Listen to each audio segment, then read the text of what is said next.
Time travel সত্যি একটি আকর্ষণীয় বিষয়, যা নিয়ে আমরা মানুষ শতাব্দীর পর শতাব্দী ধরে চিন্তা করে আসছি।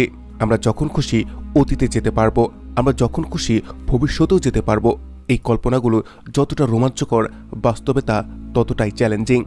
আপনি ঠিক বলেছেন যে আমরা প্রযুক্তিতে এতটা উন্নতি সত্ত্বেও টাইম ট্রাভেল সম্পর্কিত ক্ষেত্রে আমরা প্রায় একই জায়গাতেই আছি যেখানে 100 বছর আগে ছিলাম।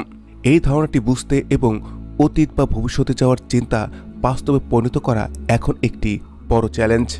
আসুন এই ভিডিওতে আমরা টাইম ট্রাভেলের সম্পর্কে কিছু গুরুত্বপূর্ণ তথ্য জানার চেষ্টা করি এবং দেখি কেন আমরা এখনও এটি করতে পারিনি এবং ভবিষ্যতে কখনো কি এটি সম্ভব হবে। টাইম ট্রাভেল একটি প্রাচীন ধারণা যা কল্পবিজ্ঞান লেখকেরা শতাব্দী জুড়ে তাদের কাহিনীগুলোকে ব্যবহার করে এসেছে। এর প্রথম এবং জনপ্রিয় উল্লেখ 1895 সালে প্রকাশিত H.G. ওয়েলসের দ্য টাইম মেশিন বইয়ের মধ্যে পাওয়া যায়।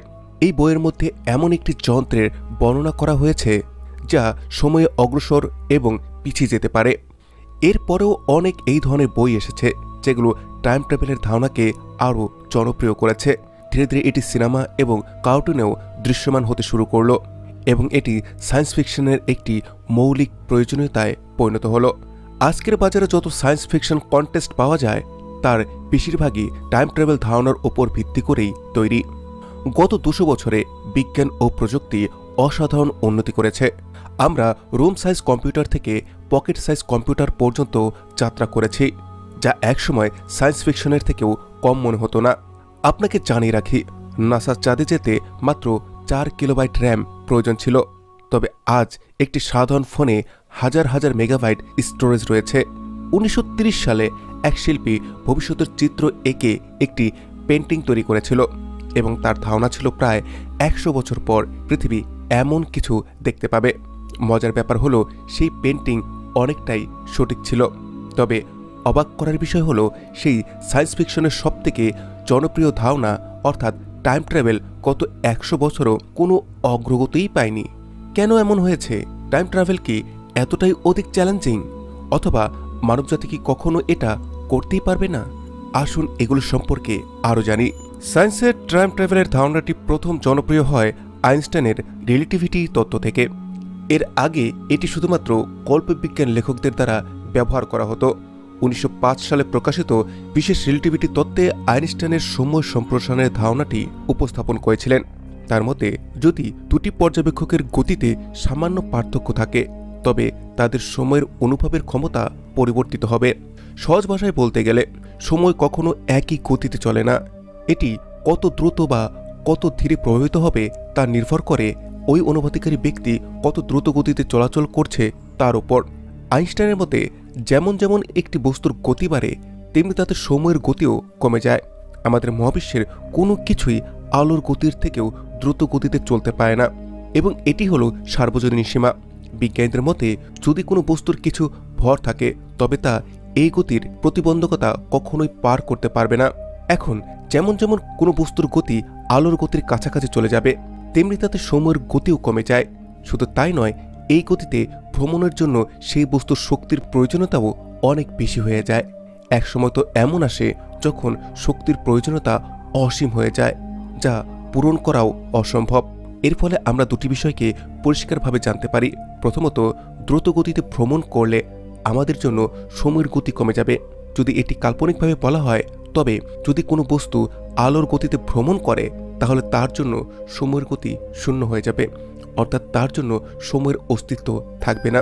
দ্বিতীয়ত, আলোর গতি আমাদের মহাবিশ্বের অবিচ্ছেদ্য সীমা। এটিকে ভাঙতে হলে আমাদের অসীম শক্তির প্রয়োজন হবে, যা সংঘটিত করা অসম্ভব। আইনস্টাইনের এই তত্ত্বটি সে সময়ের বিজ্ঞানীদেরকে চমকে দিয়েছিল। এটি ছিল প্রথমবার যখন কোনো পদার্থবিজ্ঞানী সময়ের উপর এত গভীর গবেষণা করেছিল। সময় একটি খুবই রহস্যময় বিষয়। আমরা না এটিকে দেখতে পারি না এটিকে নিয়ন্ত্রণ করতে পারি। এই কারণে এটি নিয়ে গবেষণা করাটাও এত কঠিন হয়ে পড়ে। বিশেষ রিলেটিভিটি প্রকাশিত হওয়ার পর অনেক বিজ্ঞানী সময়ের উপরে একটি শক্তিশালী ধারণা পেয়েছিলেন, যার ফলে তারা কিছু এমন বিষয় আবিষ্কার করতে পেরেছিলেন যা আগে জানা ছিল না। এর মধ্যে সবথেকে আকর্ষণীয় এবং গুরুত্বপূর্ণ বিষয় ছিল টাইম প্যারাডক্স। যেমন আমি আপনাকে আগে বলেছি, যদি কোনো বস্তু দ্রুত গতিতে চলে তবে তার জন্য সময়ের গতি ধীর হয়ে যায়। যদি এই ধারণাটিকে স্মার্টভাবে ব্যবহার করা যায় তবে আমরা এমন কিছু প্যারাডক্স দেখতে পাবো যা বিশ্বাস করা বেশ কঠিন হতে পারে। যেমন ধরুন, রাম এবং শ্যাম দুজন যমজ ভাই, তাদের বয়স এবং তাদের চেহারা একই রকম। বিজ্ঞান নিয়ে আগ্রহ থাকার কারণে এই দুই ভাই একটি টাইম ট্রাভেল পরীক্ষার পরিকল্পনা করে। এই পরীক্ষার পরিকল্পনা অনুযায়ী রাম একটি স্পেসশিপে বসে মহাকাশে একটি দীর্ঘদিনের যাত্রায় যাবে। এই যাত্রায় তার স্পেসক্রাফটের গতি আলোর গতির 25% হবে। অন্যদিকে শ্যাম পৃথিবীতে থাকবে এবং রাম ফিরে আসার অপেক্ষা করবে। অবশেষে তারা এই পরীক্ষার সমস্ত প্রস্তুতি সম্পন্ন করে এবং রাম মহাকাশ যাত্রা শুরু করে। প্রায় 1 বছর পর সে ফিরে আসে। তখন সে জানতে পারে যে পৃথিবীতে প্রায় 12 দিন বেশি পেরিয়ে গেছে, অর্থাৎ একভাবে সে সময়ের মধ্যে 12 দিন এগিয়ে গিয়েছে। যেমন আমি আপনাকে বলেছিলাম, পরীক্ষার শুরুতে রাম এবং শ্যাম দুজনের বয়স ছিল একই রকম, কিন্তু এখন তাদের বয়সের মধ্যে 12 দিনের পার্থক্য আছে এবং রামের বয়স এখন শ্যামের বয়সের থেকে 12 দিন কম। এটিকে টাইম ডাইলেশন বলা হয় এবং এটি হলো টুইন প্যারাডক্সের একটি ক্লাসিক উদাহরণ। আপনি যদি লক্ষ্য করেন তবে এই প্যারাডক্স থেকে আমরা জানতে পারি যে ভবিষ্যতের টাইম ট্রাভেল তাত্ত্বিকভাবে সম্ভব। যদিও আমরা আলোর গতিতে ভ্রমণ করতে না পারি, কিন্তু আমরা অন্যদের তুলনায় বেশি গতিতে ভ্রমণ করতে পারি। অবাক করা বিষয় হলো যে এটি পরীক্ষামূলকভাবে প্রমাণিতও হয়েছে। যেমন আপনি জানেন, পৃথিবীর কক্ষপথে একটি বিশাল স্পেস স্টেশন রয়েছে যা অনেক অ্যাস্ট্রোনট দ্বারা একসাথে পরিচালিত হয়। এই আন্তর্জাতিক স্পেস স্টেশনের গতি 28,000 কিলোমিটার প্রতি ঘন্টা, যা আলোর গতির 0.00026%। অনেক পরীক্ষা করে দেখা গিয়েছে যে আইএসএসে প্রায় 6 মাস কাটানোর পর সেখান থেকে অ্যাস্ট্রোনটদের বয়স পৃথিবীর মানুষের তুলনায় 0.5 সেকেন্ড কম বাড়ে। আমি জানি এটি খুবই ছোট্ট একটি পার্থক্য, কিন্তু মনে রাখার বিষয় হলো আইএসএসের গতি আলোর গতির তুলনাতে অনেকটাই কম। যদি আমরা ভবিষ্যতে এমন একটি স্পেসক্রাফট তৈরি করতে পারি যা আলোর গতির 10% গতিও পেতে সক্ষম, তবে আমরা টাইম ডাইলেশনের প্রভাবকে বড় পরিসরে দেখতে পাব। আর যদি তা না হয় তবে আমাদের ভবিষ্যতে যাওয়ার জন্য আরও একটি খুবই আকর্ষণীয় উপায় রয়েছে। 1905 সালে বিশেষ রিলেটিভিটি প্রকাশের পর আইনস্টাইন তার নতুন তত্ত্বে কাজ শুরু করেন। তিনি স্পেস টাইম ধারণাটিকে আরও ভালোভাবে বোঝাতে চেয়েছিলেন যাতে সময় এবং মহাকর্ষের রহস্যগুলোর সমাধান করা যায়। 10 বছরের গবেষণার পর 1915 সালে তিনি তার জেনারেল থিওরি অফ রিলেটিভিটি প্রকাশ করেন। এই তত্ত্বে তিনি বলেছেন যে মহাকাশে থাকা ভারী বস্তুগুলো যেমন তারা এবং গ্যালাক্সি স্পেস টাইমে একটি বল প্রয়োগ করে বক্রতা মানে কার্ভেচার সৃষ্টি করে। এই বক্রতার কারণে শুধু মহাকাশেই নয়, সময়ের মধ্যেও বক্রতা তৈরি হয়। সহজ ভাষায় বললে, গতি যেমন সময়ের উপরে প্রভাব ফেলে তেমনি মহাকর্ষও সময়ের উপরে প্রভাব ফেলে। যে বস্তুটির মহাকর্ষীয় শক্তি যত বেশি তার জন্য সময়ের গতিও তত কম হয়। এর সবথেকে ভালো উদাহরণ 2004 সালের মুক্তিপ্রাপ্ত ইন্টারস্টেলার সিনেমায় দেখা যায়। যখন কুপার এবং তার সঙ্গীরা গ্র্যাগেনসোয়া নামের একটি ব্ল্যাক হোলে পৌঁছায় তখন তাদের জন্য সময়ের গতি অনেকটাই ধীর হয়ে যায়। পৃথিবীতে ফিরে আসার পর তার জানতে পারে যে এখন তার মেয়ে, যিনি যাওয়ার সময় মাত্র 10 বছরের ছিল, এখন 100 বছরের এবং মৃত্যুশয্যায়। তবে কুপারের বয়স মাত্র কয়েক বছরই বেড়েছে।